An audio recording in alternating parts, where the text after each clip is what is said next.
Pemirsa, berita Banjarmasin kembali hadir menjumpai Anda. Bersama saya Zaldi Ariandi. Sejumlah berita aktual dan beberapa informasi menarik lainnya telah kami siapkan untuk Anda. Berikut berita utama hari ini.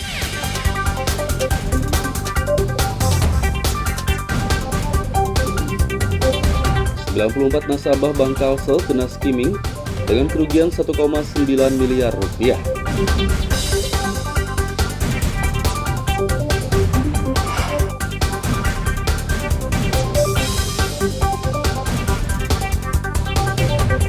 Komplotan pencuri baterai BTS di Banjarmasin ditangkap.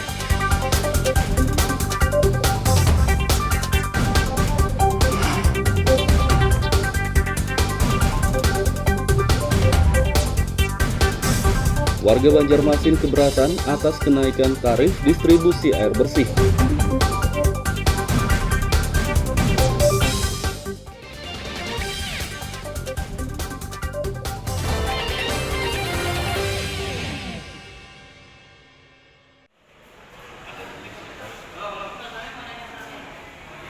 Skimming adalah tindak kejahatan pencurian data pengguna ATM untuk pembobolan rekening.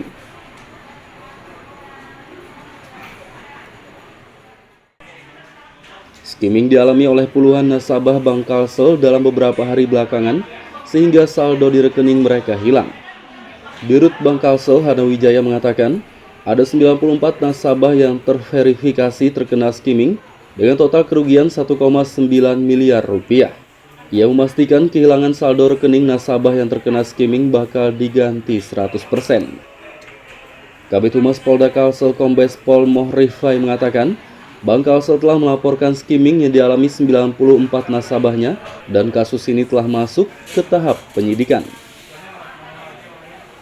Proses penyelidikan dengan Direktorat Kriminal Khusus dan Bank Kalsel.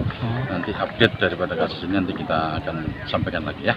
Kalau kerugian dilaporkan ada berapa nih, Bang? Ini masih proses, kita belum bisa sampaikan karena ini baru beberapa hari dan masih proses tahap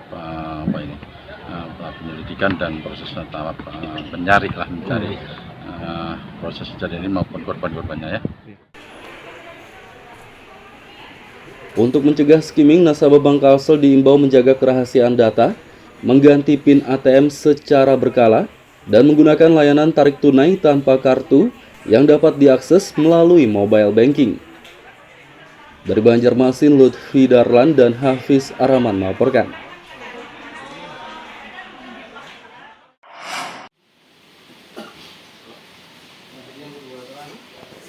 Tiga dari 5 tersangka pencurian baterai menara BTS ditangkap polisi dari Polsek Banjarmasin Utara.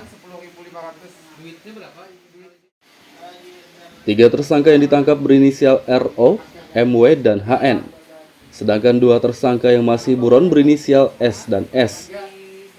Komplotan ini telah mencuri baterai dari beberapa menara BTS di berbagai kabupaten dan kota. Pencurian dilakukan saat situasi sedang sepi dan mereka menggunakan alat pertukangan untuk membongkar baterai BTS. Tersangka mereka selain di wilayah kita sebelumnya juga telah melakukan juga di Batola dan di Plehari serta di Kapuas. Modus ketiganya bagaimana? Modusnya mereka secara bersama-sama ya, dengan mempersiapkan menggunakan alat seperti obeng, tang, pemotong, kunci, dengan membongkar kotak baterai BTS yang dalam ini di wilayah kita adalah BTS dari Telkomsel. Dibongkar, kemudian diambil, dipindahkan, namun belum dibawa sudah kita pergok dan diamankan. Ketiga tersangka akan dikenai pasal 363 Junto 53 KUHP tentang pencurian dengan ancaman 7 tahun penjara. Dari Banjarmasin, Lutfi Darlan dan Hafiz Arhaman melaporkan.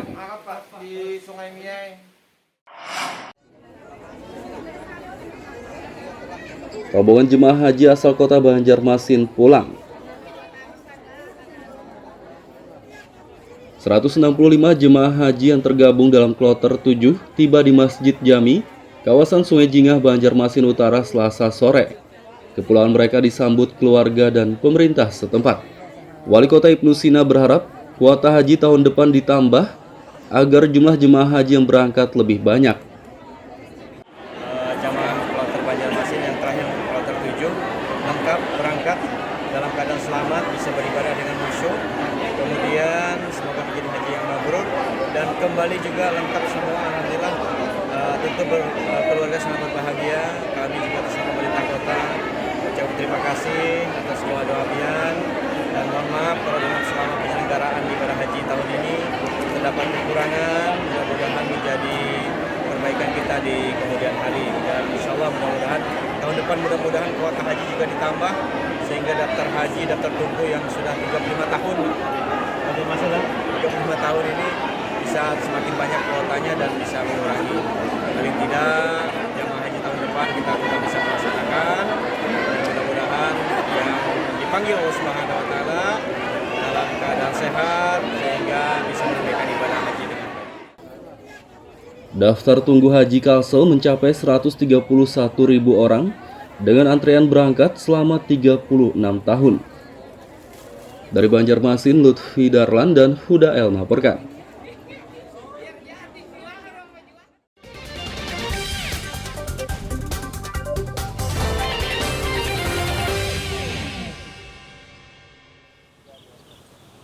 Pemirsa, masih bersama kami dalam Berita Banjarmasin. Bagi Anda yang baru bergabung, berikut Berita Banjarmasin utama hari ini.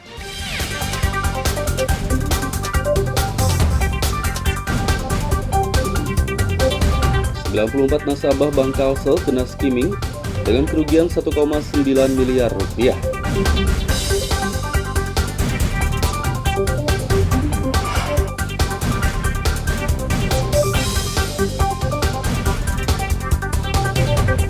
Komplotan pencuri baterai BTS di Banjarmasin ditangkap.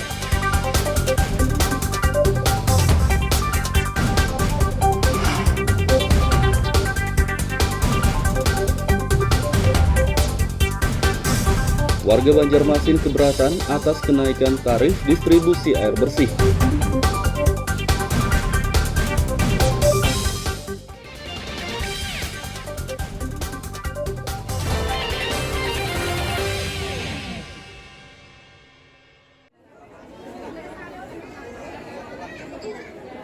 Kepulangan jemaah haji Banjarmasin yang tergabung dalam kloter 7 ternyata tidak lengkap. Rombongan jemaah haji kloter 7 berjumlah 167 orang, namun yang pulang pada Selasa lalu hanya 166 saja. Satu jemaah bernama Arpani Muhammad Kasim, warga Pekapuran Raya Banjarmasin Selatan belum bisa pulang karena sakit. Pria berusia 63 tahun itu menderita sakit jantung dan masih dirawat di salah satu rumah sakit di kota Mekah. 166 jemaah haji kloter 7 yang sudah pulang dipastikan sehat dan tidak terpapar COVID-19.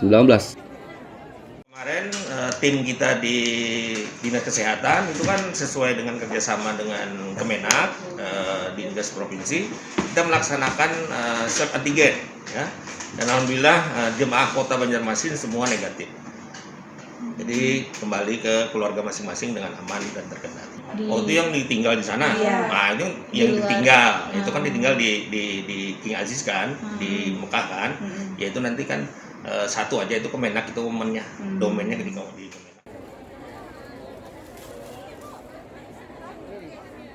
166 jemaah haji kloter 7 yang sudah pulang dipastikan sehat dan tidak terpapar COVID-19. Mereka sudah menjalani tes usap antigen dengan hasil negatif COVID-19. Dari Banjarmasin, Lutfi Darlan dan Huda El melaporkan.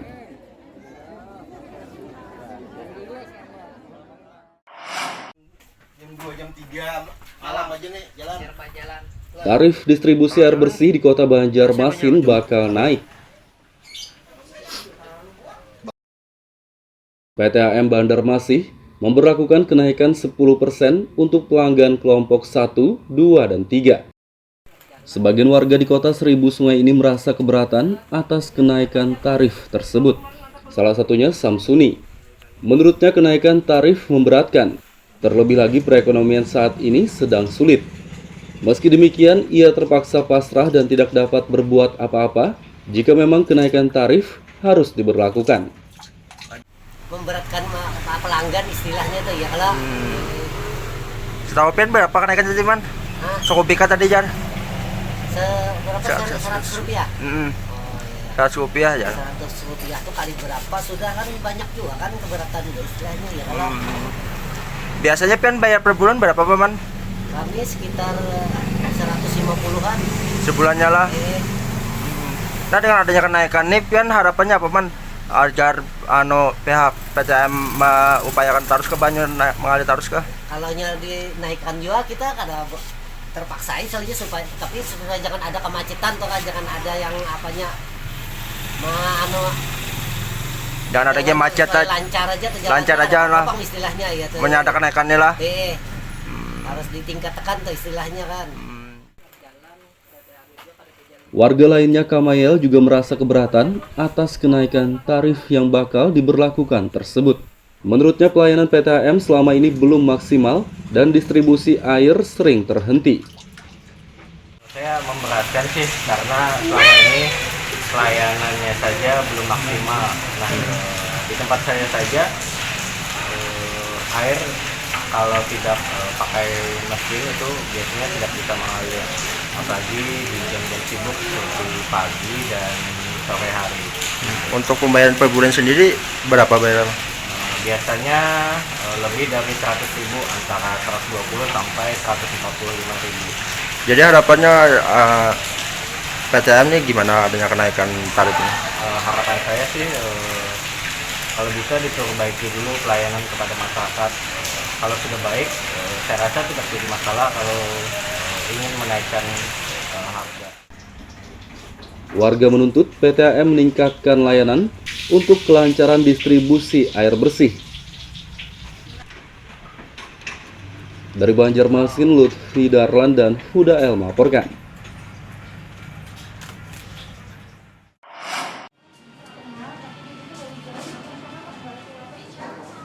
Kenaikan tarif distribusi air bersih di Banjarmasin pada September mendatang tidak hanya dipersoalkan masyarakat. Anggota Dewan Perwakilan Rakyat Daerah DPRD pun ikut menyoroti kenaikan tarif tersebut. Salah satu anggota DPRD Awan Subarkah mengatakan, kenaikan tarif bakal memberatkan masyarakat karena perekonomian saat ini sedang sulit. Ia menyarankan tarif distribusi air untuk kelompok masyarakat berpenghasilan rendah atau MBR disubsidi agar tidak terlalu memberatkan. Belum mendapat kenaikan tarif dengan kondisi sekarang. Ingat masyarakat yang dalam ekonomi yang melemah ya pasca pandemi. Apalagi kemudian harga-harga yang lain BBM, PDL listrik dan sebagainya naik. Penyesuaian tarif ini jangan sampai membebani masyarakat bawah. Karena maka tadi ditawarkan atau ada usulan bahwa ada subsidi pemerintah daerah kepada tarif untuk MBR atau masyarakat ekonomi lemah ya atau masyarakat miskin. Dengan ada subsidi ini maka kemudian masyarakat miskin tadi tidak termasuk di dalam kenaikan tarif. Kenapa? Karena kenaikan tarifnya disubsidi oleh pemerintah daerah. Itu yang kita berapa besarannya, Pak? Tadi di dalam usulan yang ditampilkan tadi sekitar 6,6 miliar dalam tahun ini. DPRD juga meminta PTHM Banjarmasin meningkatkan pelayanan agar tidak ada lagi kemacetan distribusi air bersih. Dari Banjarmasin, Lutfi Darlan dan Huda El melaporkan.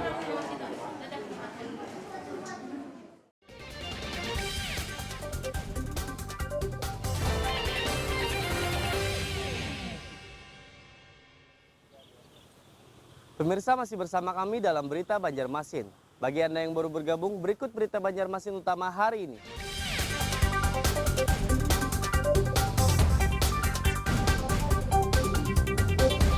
...94 nasabah Bank Kalsel kena skimming dengan kerugian 1,9 miliar rupiah.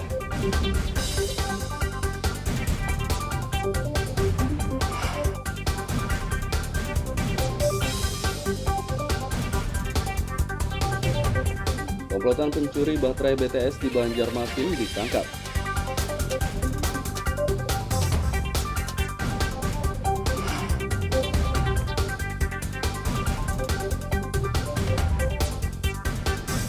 Warga Banjarmasin keberatan atas kenaikan tarif distribusi air bersih.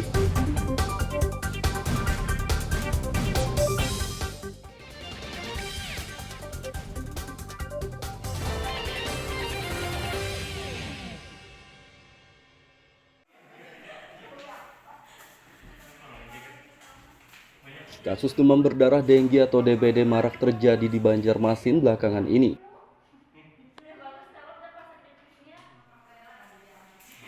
Data Dinas Kesehatan, sejak Januari hingga Juli 2022 sudah ada 30 kasus DBD di kota Seribu Sungai. Kepala Dinas Kesehatan Ramadan mengatakan, maraknya kasus DBD belakangan ini disebabkan pergantian musim atau pancaroba. Dari yang awalnya Januari 3 sampai 5 dan terakhir Juli 8 ya. Memang karena musim pancaroba, dampak dari hal tersebut memang nyamuk untuk pencetus DBD ini semakin meningkat. Kemarin juga ada pasien yang dirawat dan kita lakukan fogging ya. Apabila positif dan dirawat sudah kita lakukan fogging. Jadi memang di Puskesmas sudah melakukan screening. Apabila rujuk balik dari rumah sakit memang terindikasi DBD, lalu kita lakukan fogging. Terakhir Juli 8, jadi kalau 3, 5, 5, 5 sampai 8 ya kurang lebih sekitar 30-an sampai bulan Juli. Masyarakat diimbau waspada DBD dan menerapkan prinsip 3M untuk mencegahnya. Prinsip 3M adalah menguras dan menutup tempat air, serta mengubur atau mendaur ulang barang bekas. Dari Banjarmasin, Lutfi Darlan dan Huda El melaporkan.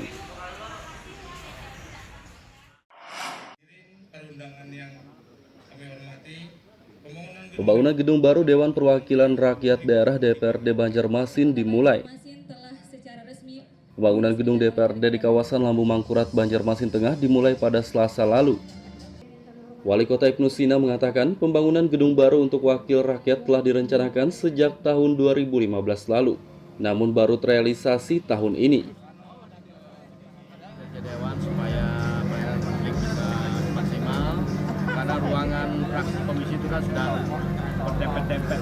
Ya, kasihan kepada aspirasi masyarakat rapat, saya lihat sempit ruangannya, sehingga mudah-mudahan dengan dibangunnya gedung Dewan ini di samping halaman parkir itu, dan mudah-mudahan bisa meningkatkan kinerja Dewan juga sebagai mitra pemerintah Kota Banjarmasin, dan tentu masyarakat juga bisa terlayani dengan baik. Apalagi ini bentuknya adalah bentuk rumah adat Banjar Gajah Menyusu dengan desain yang sangat lokal sekali, tapi fungsional, tetap ruangannya fungsional.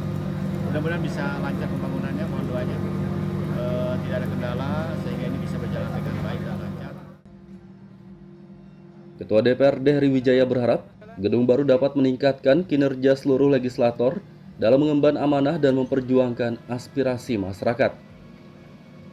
Pembangunan kantor DPRD Kota Banjarmasin, kami selaku nantinya sebagai user pengguna bangunan tersebut sangat senang dengan selenggaranya kegiatan ini.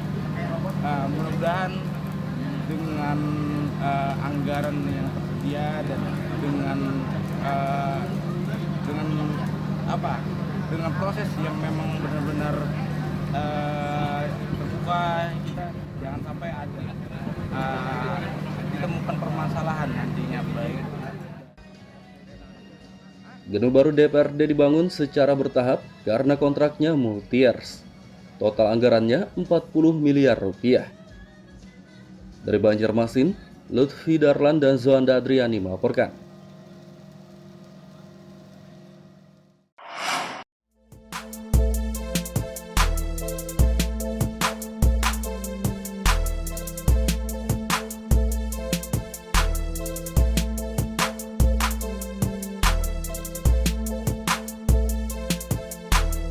Di Desa Sidomulyo, Kecamatan Kelumpang Hulu, Kabupaten Kota Baru, ada tempat usaha pembuatan kerajinan limbah kayu ulin yang begitu kreatif. Selain mengandung unsur karya seni, kerajinan berbahan limbah kayu khas Kalimantan yang biasa disebut kayu besi ini juga bernilai ekonomi cukup tinggi.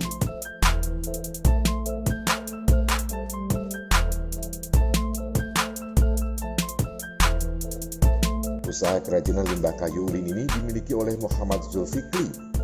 Untuk membuat kerajinan, ia dibantu oleh 3 orang pekerjanya. Di tempat inilah para pekerjanya mengolah limbah kayu ulin menjadi sebuah karya seni berupa meja, bangku, hiasan dinding, dan perabotan rumah lainnya.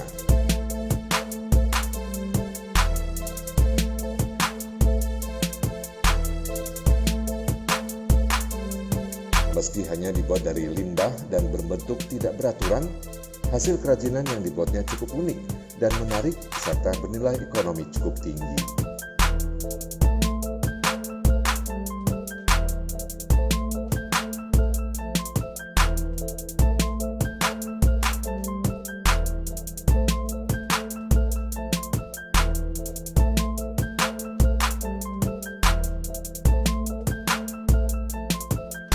Limbah kayu ulin yang merupakan bahan utama kerajinan ini didapat Zulfikri dari dalam tanah di sekitar area perkebunan kelapa sawit. Dulunya, lokasi tersebut merupakan bekas perkebunan pohon kayu ulin. Zulfikri mengatakan pembuatan kerajinan berbahan limbah ulin ini baru 1 tahun ditekuninya. Sementara untuk membuat kerajinan, para pekerjanya memerlukan waktu selama 1 hingga 2 pekan. Tergantung tingkat kerumitan kerajinan yang dibuat. Kerajinan ulin ini kami mulai sejak setahun yang lewat. Ya, sekitar setahun yang lewat. Karena ada beberapa orang yang bisa kami rekrut untuk membuat meja dari kayu ulin. Limbah karena potensi yang ada di kebun-kebun kelapa sawit, jadi itu kami manfaatkan untuk dibuat meja sebagai kerajinan untuk diproduksi, jadi bahan yang bermanfaat dan mempunyai nilai yang tinggi. Jadi beberapa orang ini ada 3 orang yang mengerjakan bermacam-macam bentuk sehingga bisa dijadikan nilai tambah bagi kehidupan mereka. Kalau yang agak besar dan seperti contoh yang itu mungkin agak susah, tapi kalau yang mungkin sekitar 2 hari bisa 2 hari sampai 3 hari selesai satu kursi yang agak kecil aja.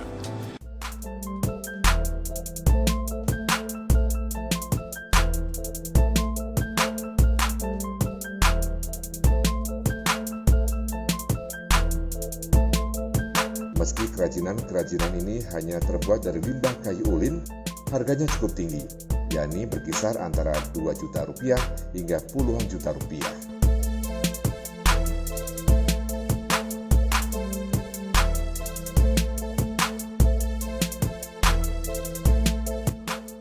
Muhammad Lufid Darlan melaporkan dari Kabupaten Kota Baru.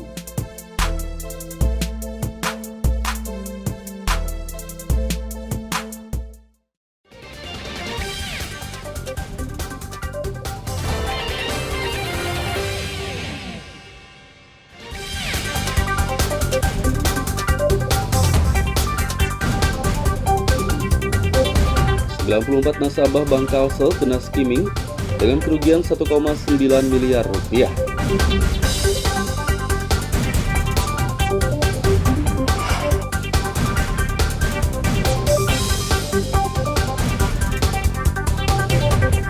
Komplotan pencuri baterai BTS di Banjarmasin ditangkap.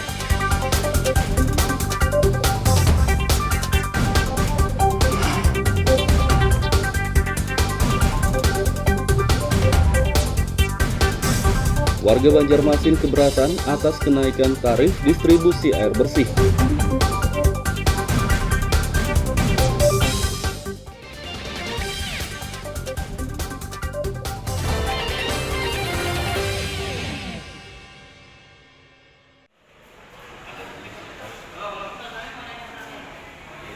Skimming adalah tindak kejahatan pencurian data pengguna ATM untuk pembobolan rekening.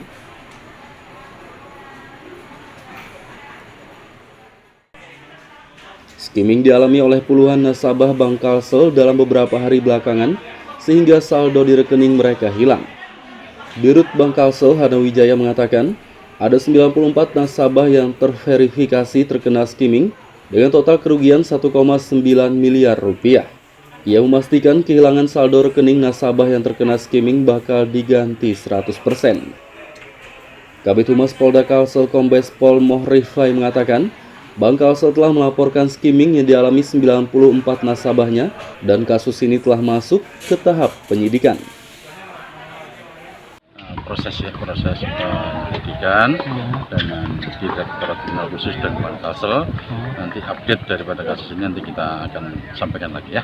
Kalau kerugian dilaporkan ada berapa nih, Bang? Ini masih proses, kita belum bisa sampaikan karena ini baru beberapa hari dan masih proses tahap penyelidikan dan proses tahap mencari proses kejadian ini maupun korban-korbannya ya. Untuk mencegah skimming, nasabah Bank Kalsel diimbau menjaga kerahasiaan data, mengganti PIN ATM secara berkala, dan menggunakan layanan tarik tunai tanpa kartu yang dapat diakses melalui mobile banking. Dari Banjarmasin, Lutfi Darlan dan Hafiz Araman melaporkan.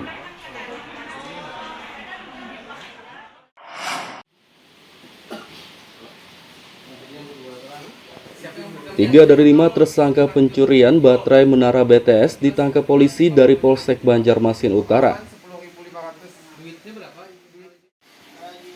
3 tersangka yang ditangkap berinisial RO, MW, dan HN. Sedangkan 2 tersangka yang masih buron berinisial S dan S. Komplotan ini telah mencuri baterai dari beberapa menara BTS di berbagai kabupaten dan kota. Pencurian dilakukan saat situasi sedang sepi dan mereka menggunakan alat pertukangan untuk membongkar baterai BTS. Tersangka mereka selain di wilayah kita sebelumnya juga telah melakukan juga di Batola dan di Plehari serta di Kapuas. Modus ketiganya bagaimana?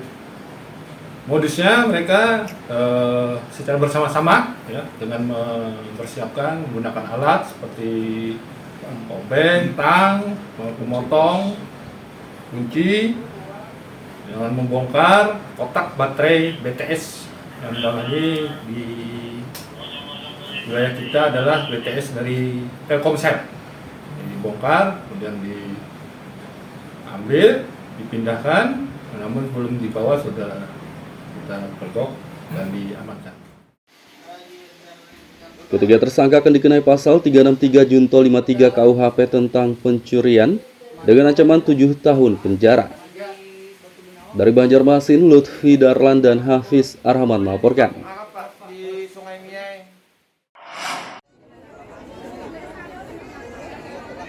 Rombongan jemaah haji asal kota Banjarmasin pulang. 165 jemaah haji yang tergabung dalam kloter 7 tiba di Masjid Jami, kawasan Sungai Jingah, Banjarmasin Utara Selasa sore. Kepulangan mereka disambut keluarga dan pemerintah setempat. Wali Kota Ibnu Sina berharap kuota haji tahun depan ditambah agar jumlah jemaah haji yang berangkat lebih banyak. Jamaah kloter Banjarmasin yang terakhir kloter 7 lengkap berangkat dalam keadaan selamat, bisa beribadah dengan khusyuk. Kemudian semoga menjadi haji yang mabrur dan kembali juga lengkap semua, alhamdulillah. Tentu keluarga sangat berbahagia. Kami juga bersama pemerintah kota ucap terima kasih atas semua doa-doa dan mohon maaf kalau dalam selama penyelenggaraan ibadah haji tahun ini terdapat kekurangan. Mudah-mudahan menjadi perbaikan kita di kemudian hari, dan insya Allah mudah-mudahan tahun depan mudah-mudahan kuota haji juga ditambah sehingga daftar haji, daftar tunggu yang sudah 35 tahun sampai masalah 35 tahun ini bisa semakin banyak kuotanya dan bisa mengurangi. Paling tidak jamaah haji tahun depan kita sudah bisa melaksanakan dan mudah-mudahan yang dipanggil Allah Subhanahu wa taala dalam keadaan sehat sehingga bisa menunaikan ibadah haji dengan baik. Daftar tunggu haji Kalsel mencapai 131.000 orang dengan antrean berangkat selama 36 tahun. Dari Banjarmasin, Lutfi Darlan dan Huda El melaporkan. Pemirsa, informasi tadi sekaligus menutup perjumpaan kita kali ini. Saya Zaldi Aryandi beserta redaksi mengucapkan selamat beraktivitas, sampai jumpa.